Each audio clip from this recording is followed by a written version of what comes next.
What's happening, everybody, and welcome back to the Fox Body Phantom channel.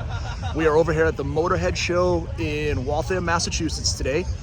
Super happy for them. It was like calling for rain all week. Even this morning, it said it was like a 50% chance of rain. It looks like it's going to hold off, hopefully, for the show, at least till we get through the awards later on today. So really happy for them. I didn't bring the car out today. We were at that show yesterday in Whitman. I just brought my truck. I wanted to come over and shoot some stuff and talk to some people. This is a great turnout. There's some really cool stuff up here. There's a movie car section we shot a little bit. There's some really cool 70s and 80s stuff. I got a couple of older cars. So I'm super happy to share some of the cool stuff up here with you today. It's just, there's an amazing turnout, very cool people. All the money and a lot of the stuff they're doing in the show goes for charity. So again, you always want to support these local shows when you can. This one they've done for a few years. Unfortunately, like I said, I think it's a little lighter turnout than they would have hoped for because of the weather, but it's still a good turnout. There's still a few hundred cars here. So come check this one out next year. It's a great show. This car really quickly. I've been sharing a lot lately about some of the stuff I've owned earlier. So when I was younger, I had an 88 Fox body. It got stolen. This was my next car afterwards. I had an 87 Trans Am GTA 5.7. This is an 88. Now this one is a 5.0, has like 63,000 miles. I got a chance to talk to the owner.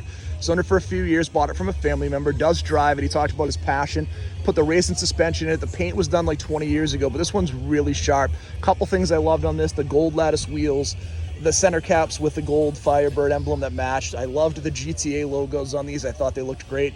The interiors in these were really nice. Now, this was the 305, so you could have gotten this one in a manual or an automatic. In the 350, it was only available in an automatic. They didn't want to compete with the, they really didn't want to compete with the Corvettes back at the time. It was the same thing with the Camaros. You couldn't get a 350 manual. You could get a 305. This one's super clean. And they did just a great job. What I love on these, again, this one, what you'll see on here, what I'm super impressed with is the nose. The nose on these cracked all the time. The paint was really tough to maintain. Like we talked about on the Monte Carlos, it was the way they used that nose, the material, it was just hard to keep that paint to last long term. And this one's absolutely stunning. And again, I love the logo. It just looks great on the car. That red and gold just shines together. This is a beautiful example of an 88 Trans Am, beautiful 79 Trans Am. I've talked a lot about, the 77 and 78s with the nose and how I preferred that. Now, this is not my favorite nose on this Trans Am. It really does look good on this version with the blue. You don't see the blue a ton. There was a really cheesy movie out a few years ago called Sleepwalkers, and Sleepwalkers was a Stephen King adaptation, and the kid in the movie could like shape shift. He had a 65 Mustang, then he went to this blue Trans Am that looked a lot like this, and this one looks great. I like this color. You don't see it all that often. And again, with the silver snowflake wheels, the center cap, just like we saw on that GTA, that matched the body color, the 6.6 transmission. So this is going to be an automatic, right? Because if it had said 6.6 liter, that would be the manual transmission. That would be the Pontiac 400. This is the Oldsmobile 401. So this is very cool that you have, again, all the different stuff you'd see on here. And I love the style. And again, in the blue, you just don't see all these that often. This is a really nice example of a beautiful blue 79 Trans Am, which isn't a super common color. Super cool 930, 1986, wide body. Love the wheels. This is a turbo. This is an original paint car with 63,000 miles. The iconic spoiler on this, the great looking wheels, the turbo, the wider body in the white. This thing looks awesome.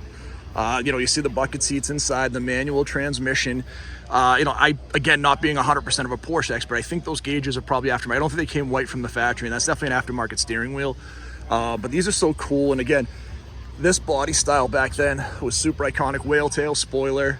This was just an awesome Porsche. And back then, these things were like incredible. I see this. I think this is the owner because he has the Widowmaker t-shirt on. These were like an on-off switch too for the turbo, man. When that turbo kicked in, if you weren't ready for it, he has the Widowmaker shirt for a reason. These things would kick you in the butt, and if you weren't expected, especially going around a corner, you were done. But I love the style on this. This is an amazing looking car with that wide body. You don't see a ton of the 930s, and I think a lot of times when people think of the 930s, they think of the slant noses. But this is a great looking 930. And again, I love that it's an original paint car and 63,000 miles, super cool. A little deeper into this car right here, 70 Mach 1, grabber blue, nitrous. You can see in the trunk, really nice setup in here. This car also says it was owned by Barbara Eden. So this was actually owned by the star of I Dream of Jeannie. Probably one of my first crushes as a little kid watching reruns, right? This is a manual car. You see the nitrous setup, you see the white interior. This thing looks great and one of my favorite colors. This thing is a beautiful car. Love the wheels on it. Again, factory correct wheels. The BF Goodrich is just like almost all of us have ran. Shaker hood scoop, awesome car. Love everything about it, right? The right color, the history, the patina, everything on this car is perfect for what we'd want to have. And again, you can see, like I said, the patina, you can see a little bit of, you know, a little bit of blemishes on the bumper and stuff, and that's okay. The paint is flawless on this car. Love the wheels, like I said, super sharp. And the fact that it's the I Dream of Genie car, or owned by Barbara Eden, is amazing. Very Again, cool. In the interest of being unique and different, I've talked about the Audi Quattro cars before, but I've never seen them in person. We have a Group A and a Group B car, different wheelbases. The owner was explaining to me this is an 86, that's an 87. This was be a Group A car, longer wheelbase used for tarmac. This one's very cool. You can see the turbo, the really cool iconic design on this car. So this was, you know, this would have been, you know, that style for that Group A and B racing, that drifting that you'd see, all the stuff that would happen later on, and all the off-road rally stuff. These were kind of the beginning. You can see the shorter wheelbase on this. The first thing I noticed when I came over, and this is the 87, and you can see the lines on this one, a much shorter wheelbase here. And so this was more for a hill climb car. And again, if you are like a Gran Turismo fan like I am, I'm getting like straight Gran Turismo 2 vibes right now with the OZ white racing wheels, the Quattro. Like, this was the coolest car of the game back then. And to actually see one of these in person is absolutely incredible. So this is very, very cool. And I love checking out. It is an awesome looking car. All right, guys, so the owner was awesome here of the transport company. Let me give them some love. Great people. And again, I love when people in the car show, just like I do. I let anyone sit in my car, take a look at it. He was super like accommodating to let me open it up and take a look, was talking to me about some of the Pikes Peak stuff. They have all like their jackets and stuff from back when they would hill climb this car. This is awesome to see this, and I love the interior and really how simplistic it is, right? It looks an awful lot like my Fox interior, if I'm being honest, like those little toggle switches. The 4 gauge is super simple, but this car is awesome. And very cool to see. Obviously, you see the heavy duty real roll bar, something that would save you in a crash.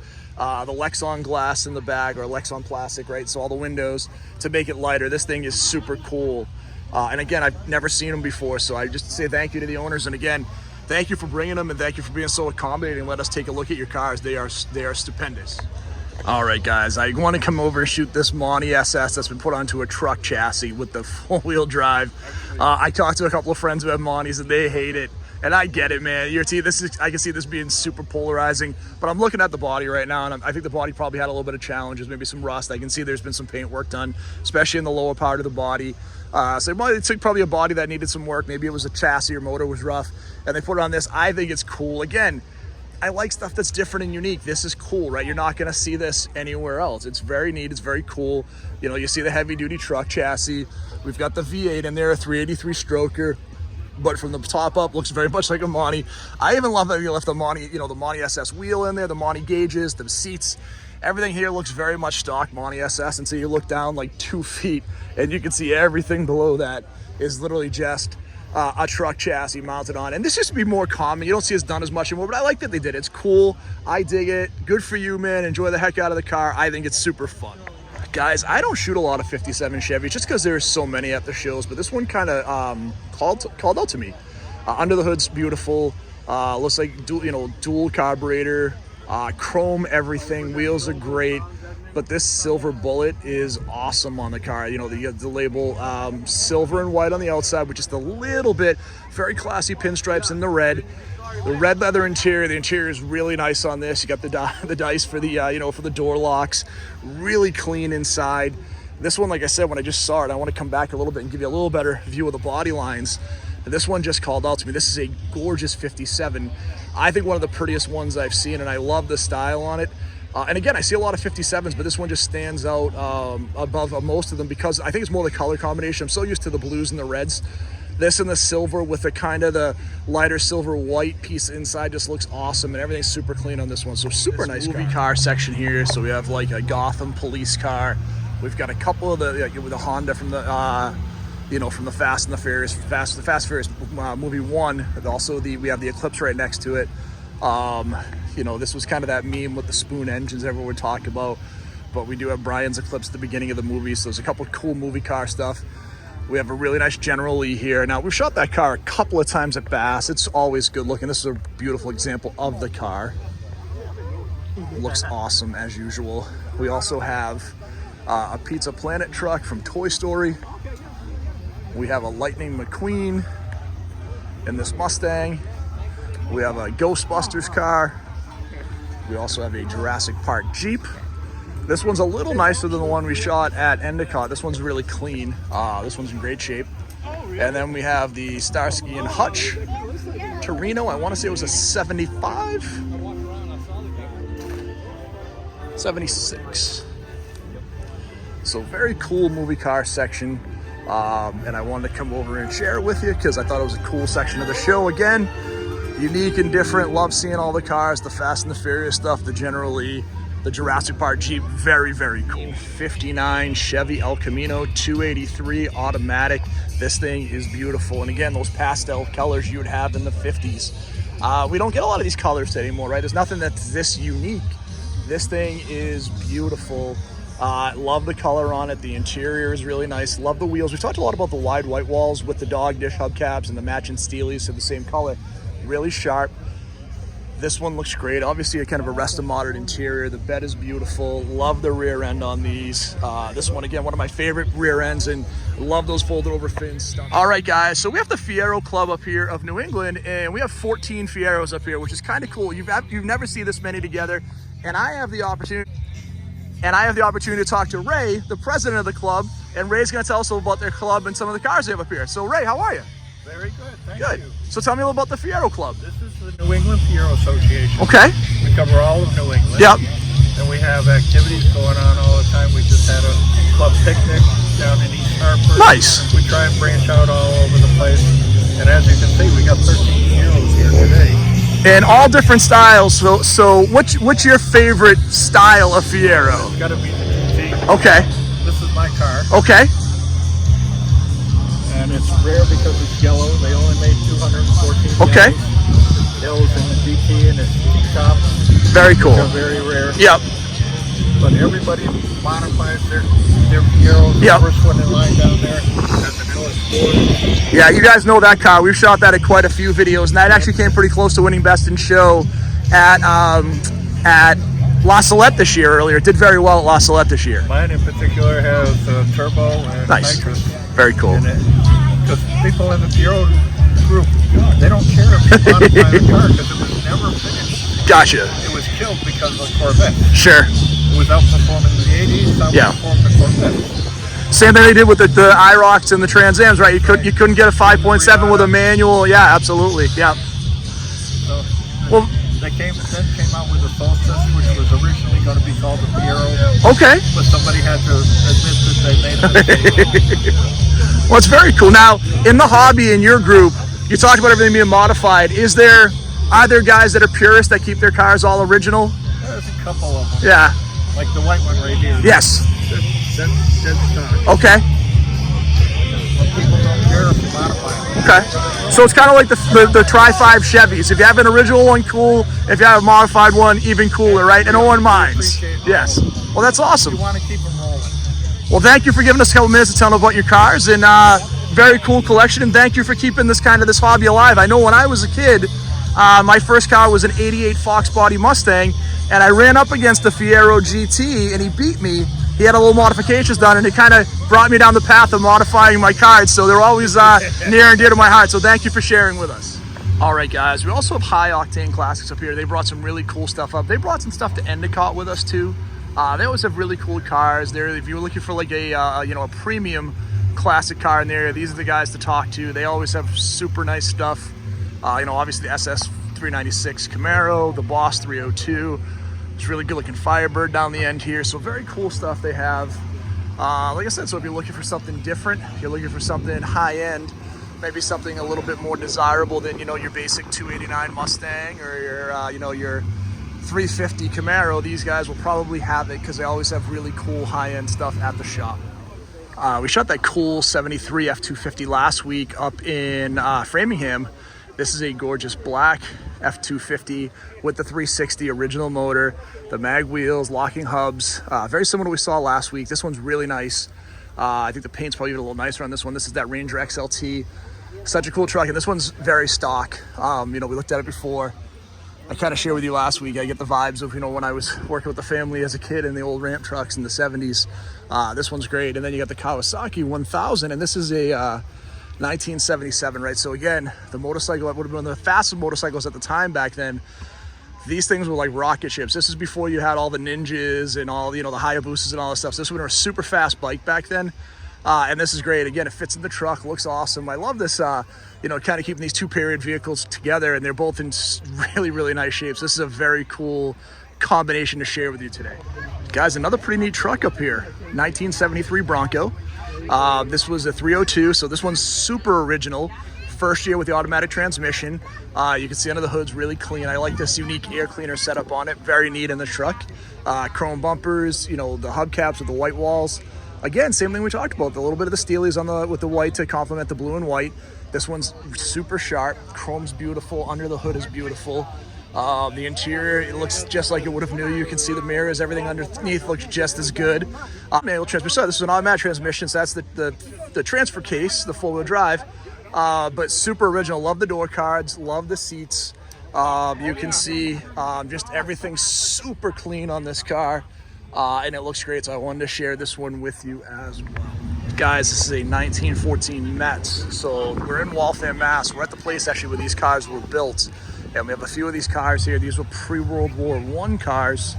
Go ahead, sir, you're good.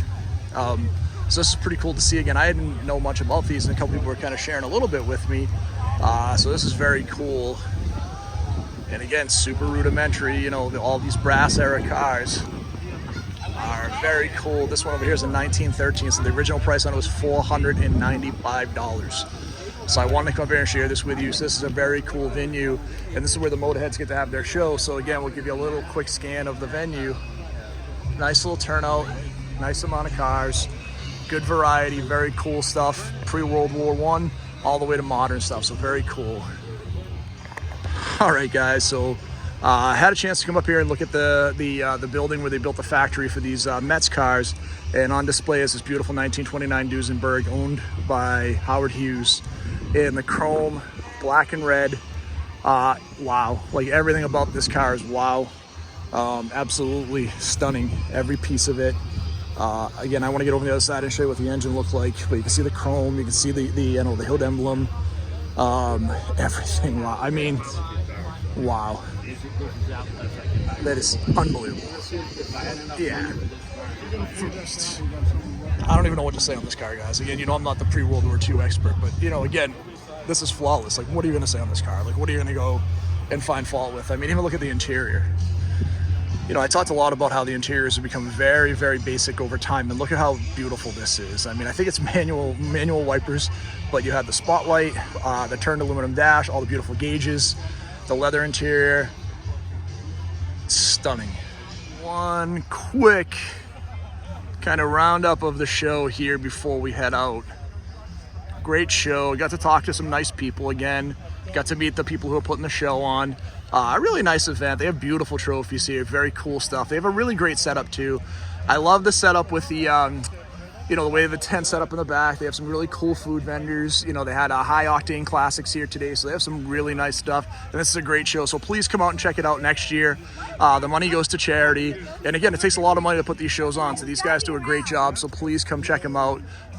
You know, it's definitely a worthy cause, and it's a great venue over here up in Waltham. It's a great show up here today with the Motörheads. You know, again, it's been challenging this summer. We've either had rain or really high heat and humidity. Today there was the threat of rain and high heat and humidity. They still had a nice turnout. Great show, really nice people. Got a chance to talk to the Fiero Club. Got a chance to talk to those folks that have those rare Mustangs. Got a chance to talk to some people that I always get to meet. My friends with the Monis.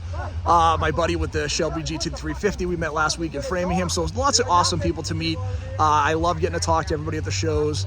So much cool stuff. So as always, if you haven't done it, hit that like and subscribe.